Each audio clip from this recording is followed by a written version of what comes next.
The violet sands of seven stretched endlessly under a pale orange sky. Three tall figures dragged a smaller one across the desert, their long shadows cutting dark lines against the ground. The smaller figure was a girl named.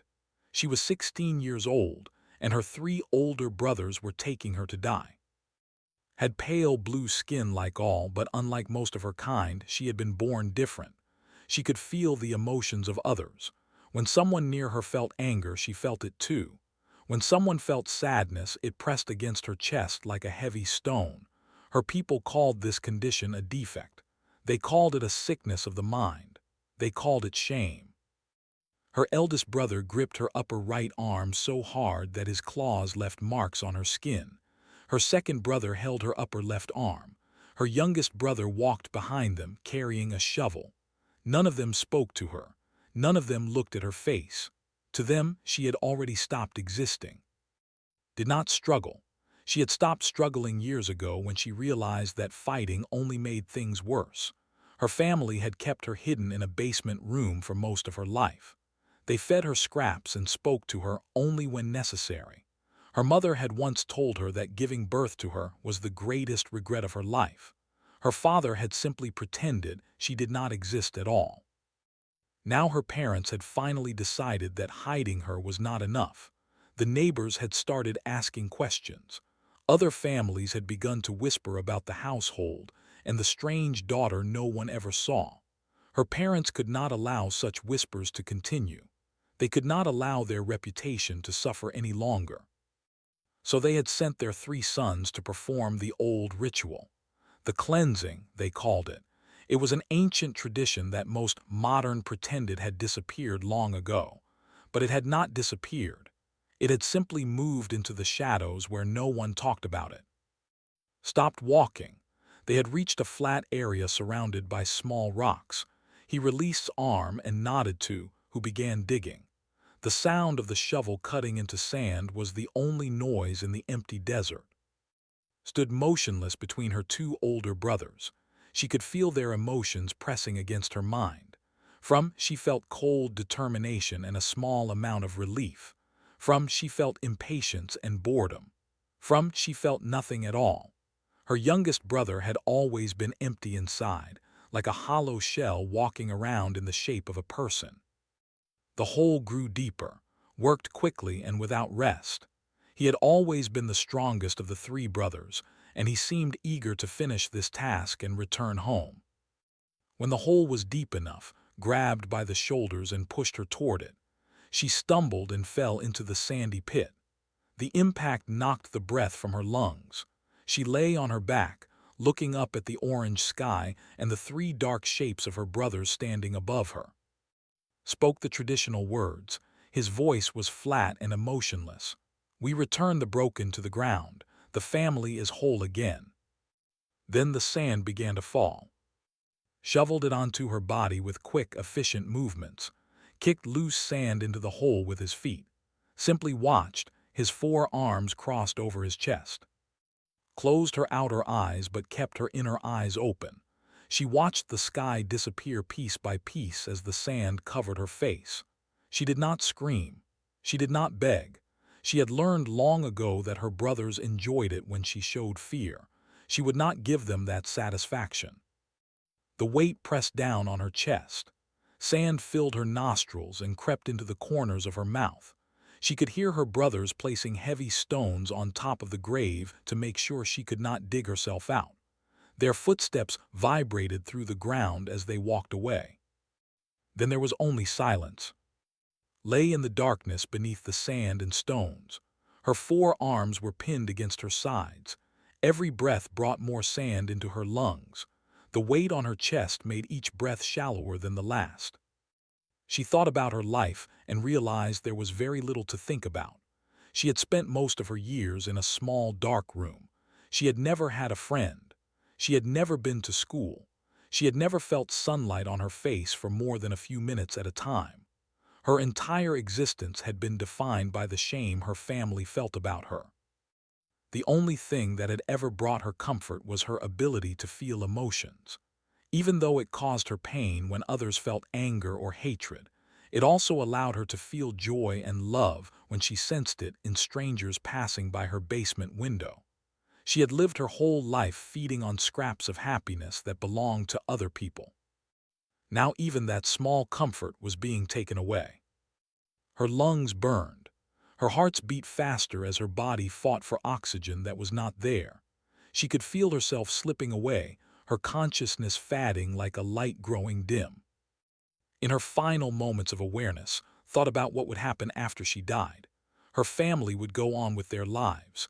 They would smile and laugh and pretend she had never existed. No one would mourn her. No one would remember her. The universe would continue spinning as if she had never been born at all. A single tear escaped from her inner eye and was immediately absorbed by the sand pressing against her face. She had always wondered if anyone in the galaxy would ever care about her. She had always hoped that somewhere out there, someone might look at her and see something worth loving. Now she would never know. The darkness closed in around her mind. Her thoughts grew scattered and distant. Her heart slowed their desperate beating. 16 years old, empathic, unwanted, and unloved, slipped into unconsciousness beneath the violet sands of 7. Above her grave, the desert was silent and empty. The wind blew sand across the stones her brothers had placed. The orange sky slowly darkened as the sun set behind distant mountains. No one was coming to save her. No one even knew she was there. Or so she believed. The human ship touched down on 7 just as the last light of day faded from the sky. It was a small vessel called the Starling, designed for geological surveys and mineral research. 3 humans stepped out onto the violet sand and began setting up their equipment. Danny Cole was the team leader. He was 34 years old with brown hair that was starting to turn gray at the temples. Before joining the Survey Corps, he had spent 10 years working search and rescue in the mountains of Colorado. He had pulled hikers from avalanches and found lost children in forests. He had seen death many times, and he had fought against it even more. Maria Santos was the team's geologist. She was 29, with quick eyes and quicker hands. She had grown up in a small town in New Mexico and had dreamed of exploring space since she was a little girl. Now she spent her days studying rocks on distant moons, and she loved every minute of it. Pete was the oldest of the group at 41. He handled all the equipment and kept the ship running smoothly. He had a dry sense of humor and a calm presence that helped keep the team steady during long missions far from home. The 3 of them had worked together for 2 years. They knew each other well and trusted each other completely. Danny walked away from the ship and looked out at the empty desert. The sand glowed faintly purple in the dying light. Mountains rose in the distance like broken teeth against the darkening sky. There was something beautiful about this place, but also something lonely.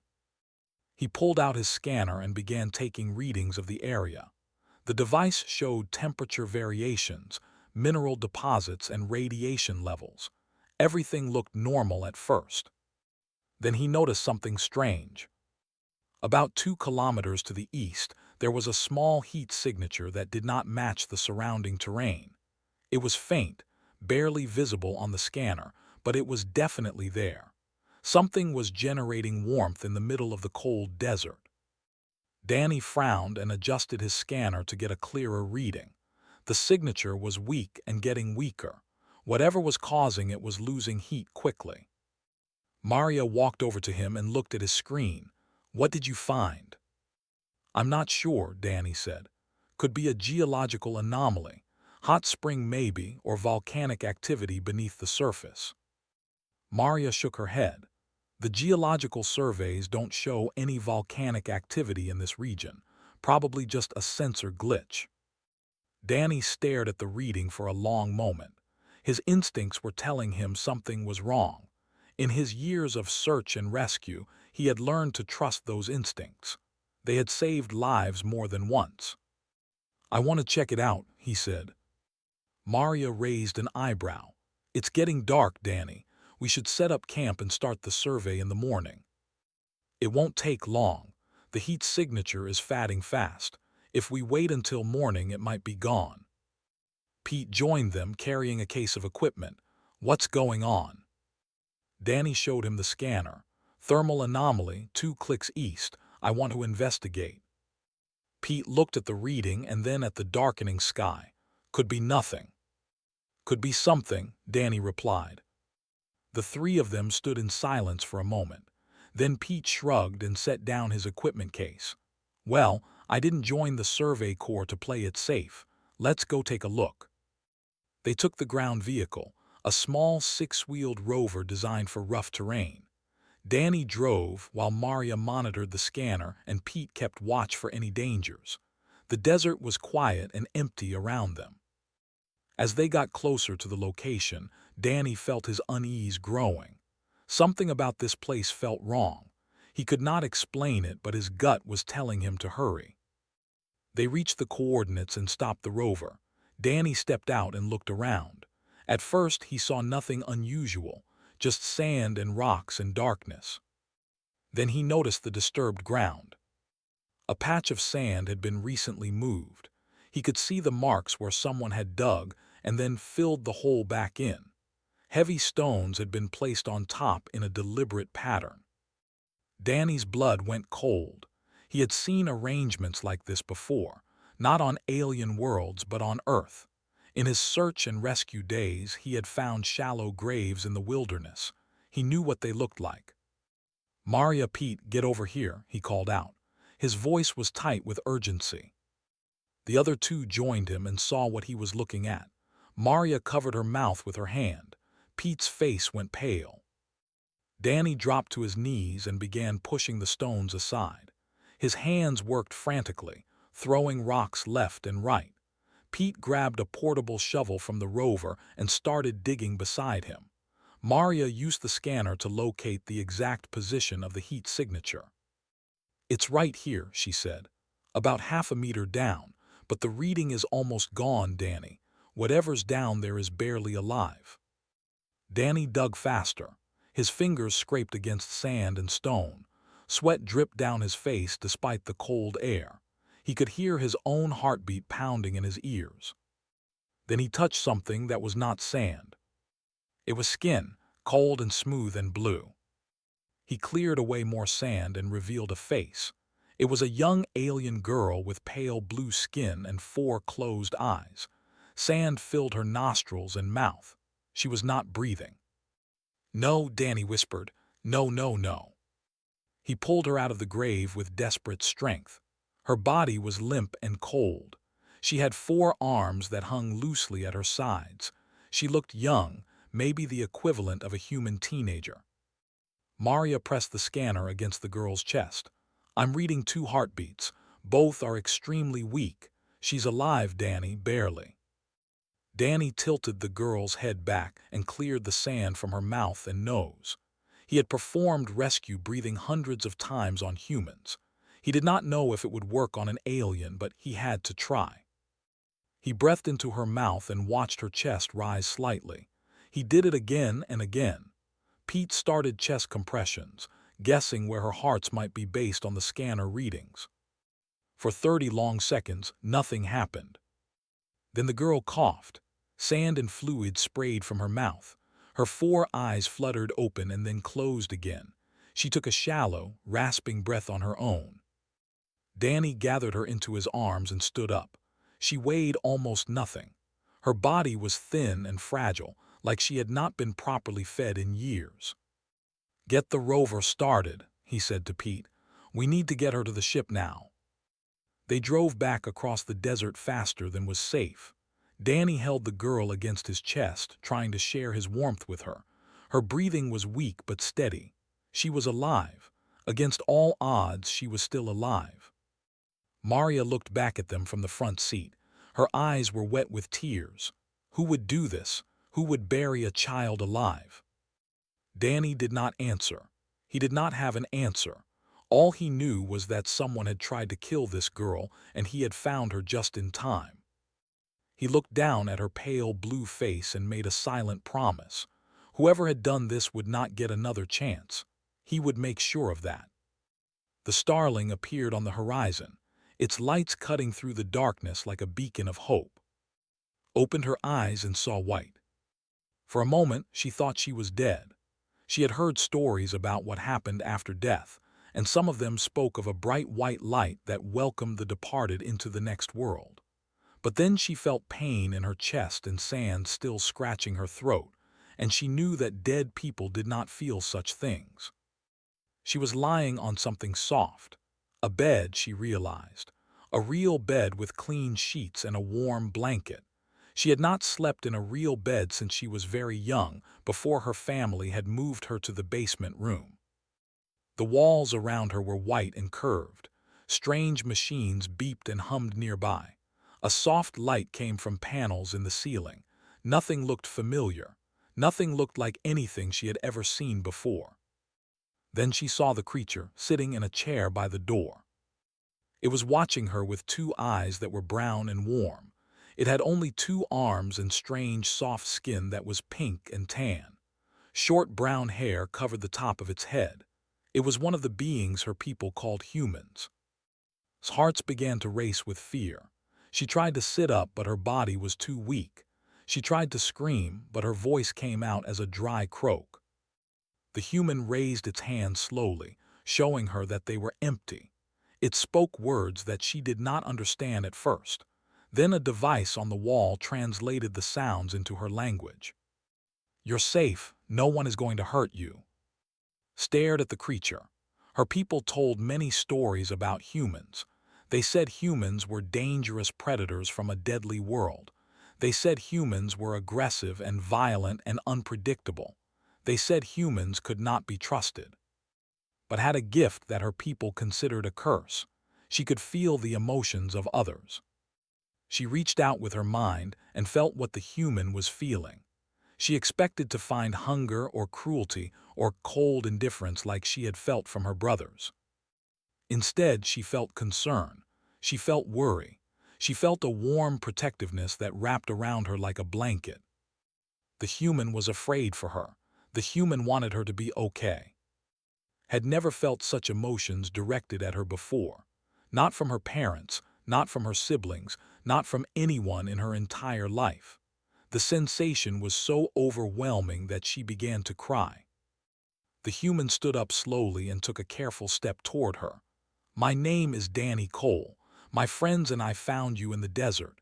You were buried under the sand. Do you remember what happened?" Remembered. She remembered everything. The long walk across the desert, her brother's cold hands on her arms, the words of the ritual, the sand falling on her face. She remembered the darkness closing in and the certainty that she was going to die. "My brothers," she whispered, her voice was rough and painful. "They buried me because I am broken." Danny's face changed. His emotions shifted from concern to something hotter and more intense. Felt anger rising in him, but it was not directed at her. It was directed at the ones who had hurt her. "You're not broken," he said. His voice was firm but gentle. "Whatever they told you, whatever they made you believe, it's not true." The door opened and two more humans entered. One was a female with dark hair and kind eyes. The other was an older male with a weathered face and calloused hands. Could feel their emotions too. The female felt sadness and compassion. The male felt a deep, quiet fury that he was struggling to control. "She's awake," the female said. "How are you feeling? I'm Maria, this is Pete." Did not know how to answer. She was feeling too many things at once. Fear and confusion and pain and something else, something new that she could not identify. Maria approached the bed slowly and held out a container of water. "You need to drink. Your body is dehydrated." Took the water with trembling hands.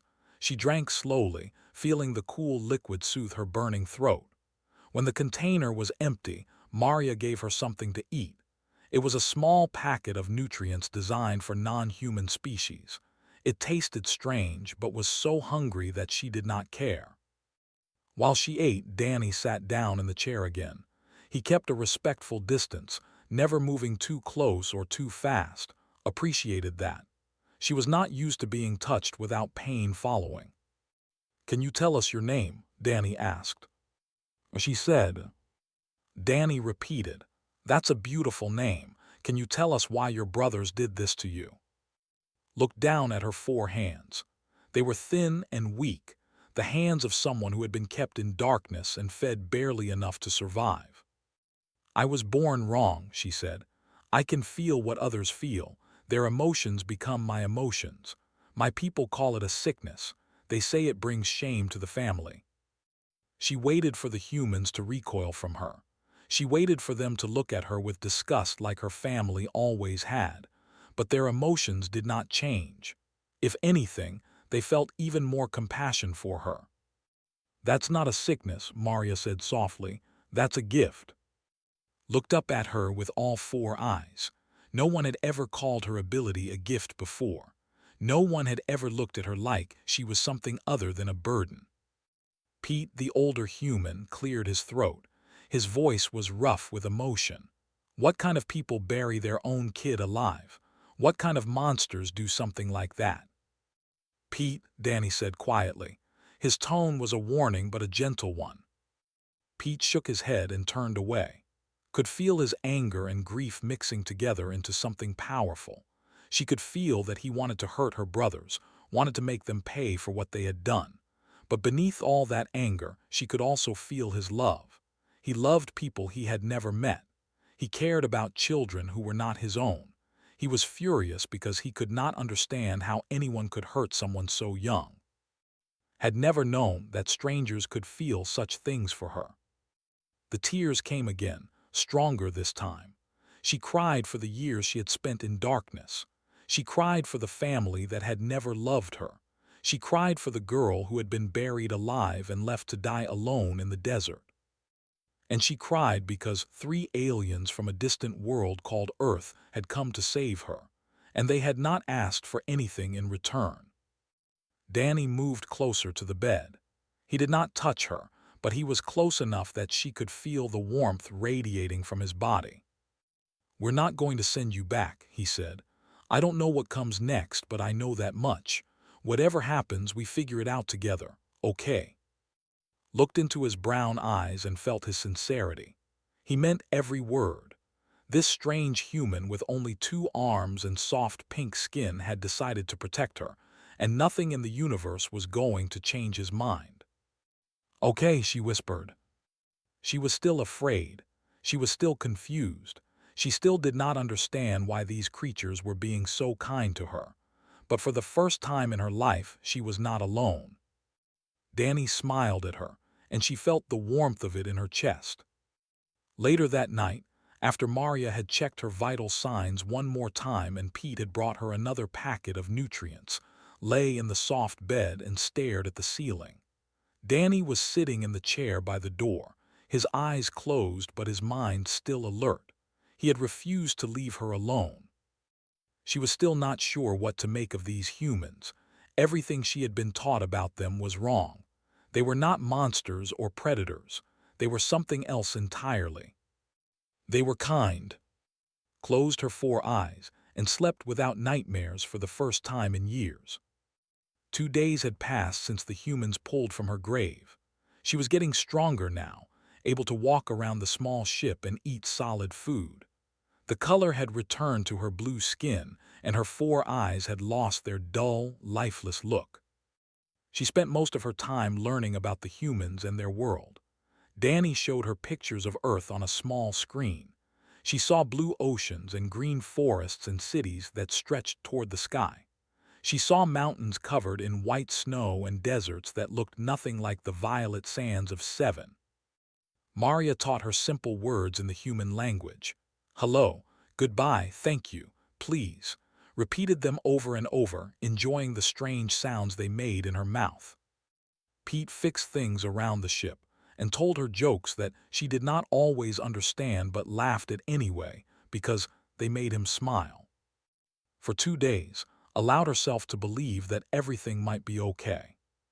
Then the alarm sounded. Danny rushed to the control room with following close behind. Maria was already at the scanner, her face tight with worry. "There's a ship approaching," she said. "Design, it's heading straight for us." Blood went cold.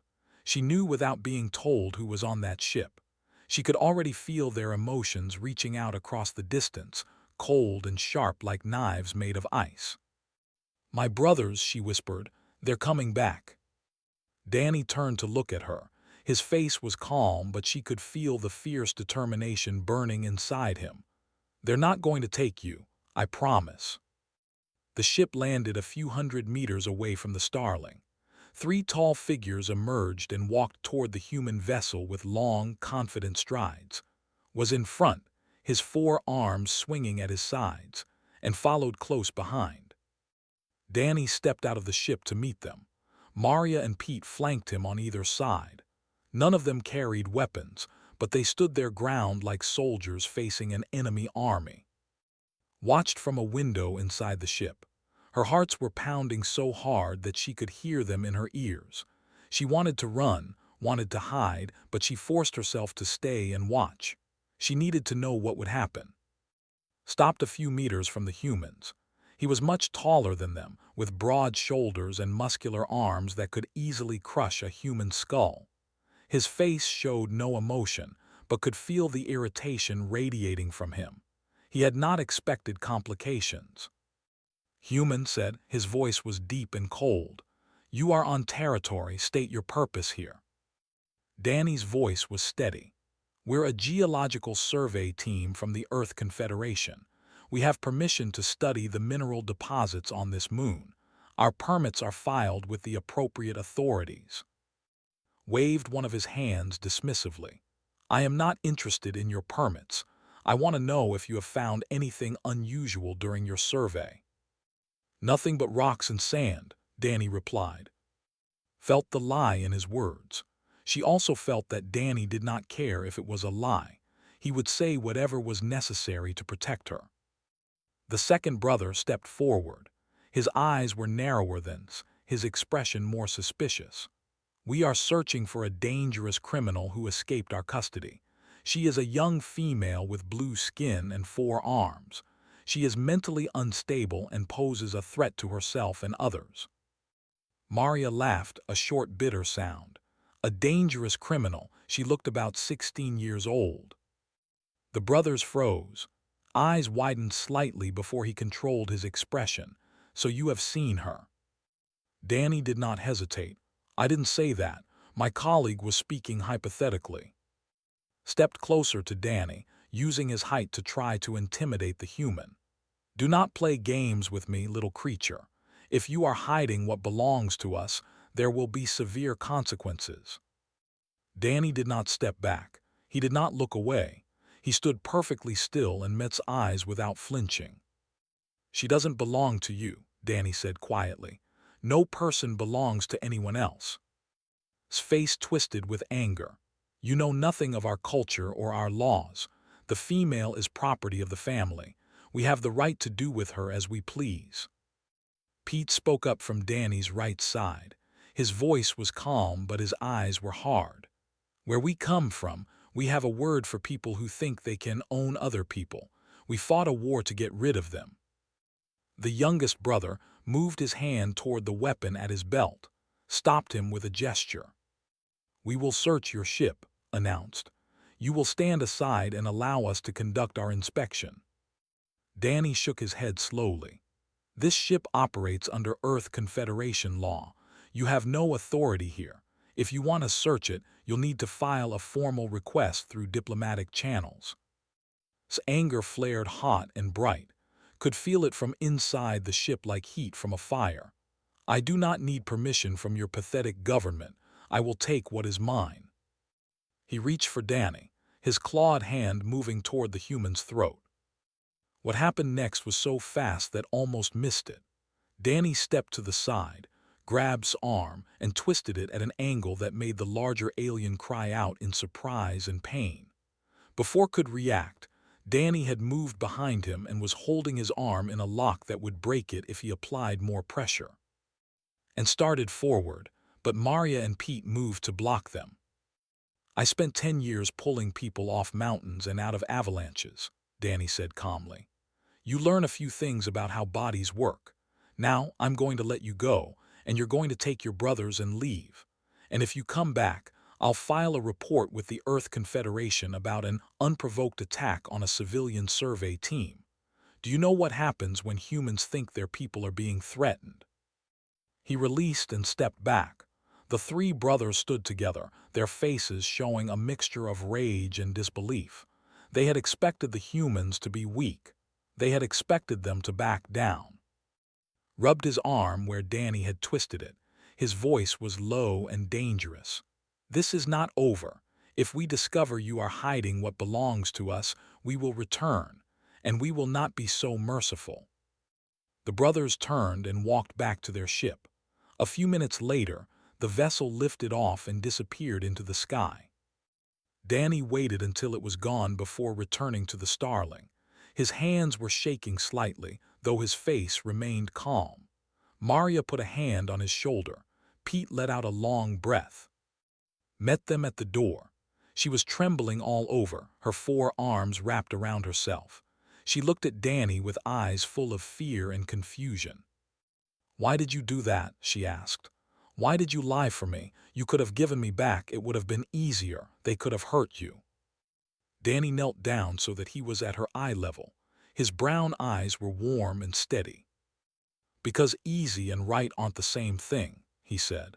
"And because you matter more than whatever trouble protecting you might bring."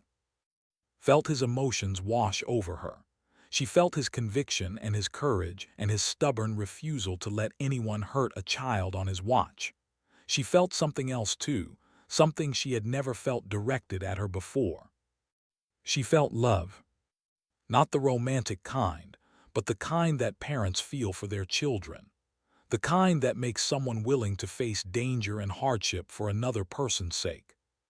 Danny Cole, a human she had known for only 2 days, cared about her more than her own family ever had. Threw her 4 arms around him and held on tight. She did not have words for what she was feeling. She did not need them. The embrace said everything. Danny hugged her back and let her cry against his shoulder. In the control room, Maria watched them with tears running down her face. Pete stood beside her, his jaw clenched tight against his own emotions. Outside, the violet desert stretched empty and silent under the orange sky. Inside the small human ship, something that had been broken for 16 years finally began to heal. 3 weeks had passed since the confrontation in the desert. The Starling had left 7 far behind and was now docked at Gateway Station, a massive human-run space hub that floated among the stars like a city of light. Had never seen so many different species in one place. Humans walked alongside aliens of every shape and size. Some had scales, some had feathers, some had bodies that seemed to be made of living crystal. Nobody stared at her blue skin or her 4 arms. Nobody whispered about her behind her back. On Gateway Station, being different was normal, but could not fully enjoy the sights. Today was the day that would decide her future. Danny had filed an asylum request with the Earth Confederation on her behalf. The case had attracted attention from human news organizations and alien rights groups across the galaxy. The government had issued formal protests, calling the humans kidnappers and cultural invaders. They demanded that be returned to her family immediately. Now she had to appear before a tribunal of human officials and tell her story. If they believed her, she would be granted asylum and allowed to stay in human space. If they did not, she might be sent back to her brothers and the grave they had dug for her. The hearing room was large and formal. 5 judges sat behind a curved table on a raised platform. Cameras recorded everything for the public broadcast. Dozens of observers filled the seats behind, watching and waiting. Danny sat beside her at the witness table. Maria and Pete were in the front row of the audience, their faces tight with worry. They had not left her side since the rescue, and they were not going to start now. The lead judge was a woman named Grace. She had gray hair and sharp eyes that seemed to see everything. Her voice was firm but not unkind. "This tribunal is convened to hear the asylum request of a citizen of the Dominion. The petitioner claims she was the victim of attempted murder by members of her own family. We will now hear testimony. Grace turned to, "Please tell us in your own words what happened to you." His voice trembled at first. She was not used to speaking in front of so many people. She was not used to anyone caring what she had to say. But as she spoke, her voice grew stronger. She told them about her childhood, about the basement room where she had been kept hidden from the world. She told them about her ability to feel the emotions of others and how her family had called it a sickness and a shame. She told them about the years of isolation and neglect, the meals of scraps, the endless loneliness. And she told them about the day her brothers took her to the desert. She described the ritual and the traditional words. She described the sand falling on her face and the stones pressing down on her body. She described the darkness closing in and the certainty that she was going to die alone and forgotten. The tribunal members listened in silence. Some of them had tears in their eyes. Others looked angry, their hands clenched into fists. When finished, Grace leaned forward. "The government claims that you are a criminal who escaped lawful custody. How do you respond to this accusation?" Felt Danny's hand squeeze hers under the table, giving her strength. "I never committed any crime," she said. "My only offense was being born different. In my culture, that is enough to deserve death." A murmur ran through the audience. Grace raised her hand for silence. "The tribunal has reviewed the evidence provided by the Earth Confederation Survey Corps, including medical scans showing signs of long-term malnutrition and physical neglect. We have also reviewed testimony from the 3 humans who found the petitioner buried alive in the desert." She paused and looked directly at. "What do you want, child? If you could have anything, what would it be?" Thought about the question. It was the first time anyone had ever asked her what she wanted. Her whole life, she had been told what to do, what to think, what to feel. She had never been given a choice. She looked at Danny, Maria, and Pete. They had risked everything to save her. They had fought for her when no one else would. They had shown her what it felt like to be cared for. "I want to belong somewhere," she said softly. "I want someone to be glad that I exist." The room fell completely silent. Grace wiped her eyes and cleared her throat. "This tribunal has reached a decision. The asylum request of is granted. She is hereby placed under the protection of the Earth Confederation and will be given full rights as a resident of human space." The audience erupted in applause. Maria was crying openly. Pete was grinning so wide that his face looked like it might split in half. Danny simply sat still, his hands still holdings, his emotions radiating warmth and relief. After the hearing, they gathered in a private room to discuss what would happen next. Sat on a comfortable couch, still trying to process everything that had happened. Danny sat down across from her. His face was serious, but his eyes were gentle. "You have options now," he said. "The Confederation has foster programs for refugees. They'll find you a good family, people who will take care of you." Felt her chest tighten. After everything they had been through, was Danny going to leave her with strangers? But then Danny smiled and continued. "Or, if you want, you could stay with me. I've already filed the paperwork to become your legal guardian. It's your choice. Whatever you decide, I'll support you." Stared at him. She reached out with her mind and felt his emotions. He was nervous, she realized. He was afraid she might say no. He wanted her to stay with him, but he was worried that he was not good enough, that he could not give her the life she deserved. He was afraid of being rejected, just like she had been afraid her whole life. Stood up and walked over to him. She looked into his brown eyes and felt the love that radiated from his heart. "You saved my life," she said. "You stood between me and my brothers. You never gave up on me, even when it would have been easier to look away." She reached out with one of her 4 hands and took his. "I want to stay with you." Danny's face broke into a smile that lit up the entire room. He pulled her into a hug, and she wrapped all 4 of her arms around him. Maria and Pete joined the embrace, creating a circle of warmth and love that had never experienced before. Later that day, they walked through Gateway Station together, looked at all the different beings passing by, and no longer felt like a stranger. She was still scared of what the future might hold. She still had nightmares about the desert and the sand and the darkness. She still flinched sometimes when people moved too quickly toward her. But she was not alone anymore. She had a family now, a real family, one that had chosen her. Danny pointed toward a large window that looked out at the stars. "See that little blue dot way out there? That's Earth. That's where we're going." Looked at the tiny speck of light in the vast darkness of space. "What is it like?" Danny thought about the question. "It's got problems like everywhere else. People argue and fight and sometimes hurt each other. But it's also got beautiful mountains and deep oceans and forests that go on forever. It's got people who will fight for what's right, even when it's hard." He looked down at her and smiled. "It's home, and now if you want it can be yours too." Felt tears forming in her 4 eyes, but for the first time in her life, they were tears of happiness. She reached out and took Danny's hand. He squeezed it gently and did not let go. Behind them, Maria and Pete watched with smiles on their faces. Ahead of them, the stars stretched out into infinity, full of danger and wonder and possibility. 16 years old, empathic and finally loved, walked toward her new life with the humans who had given her a second chance. She did not know what the future would bring, but she knew one thing for certain. She was not alone anymore. And that made all the difference.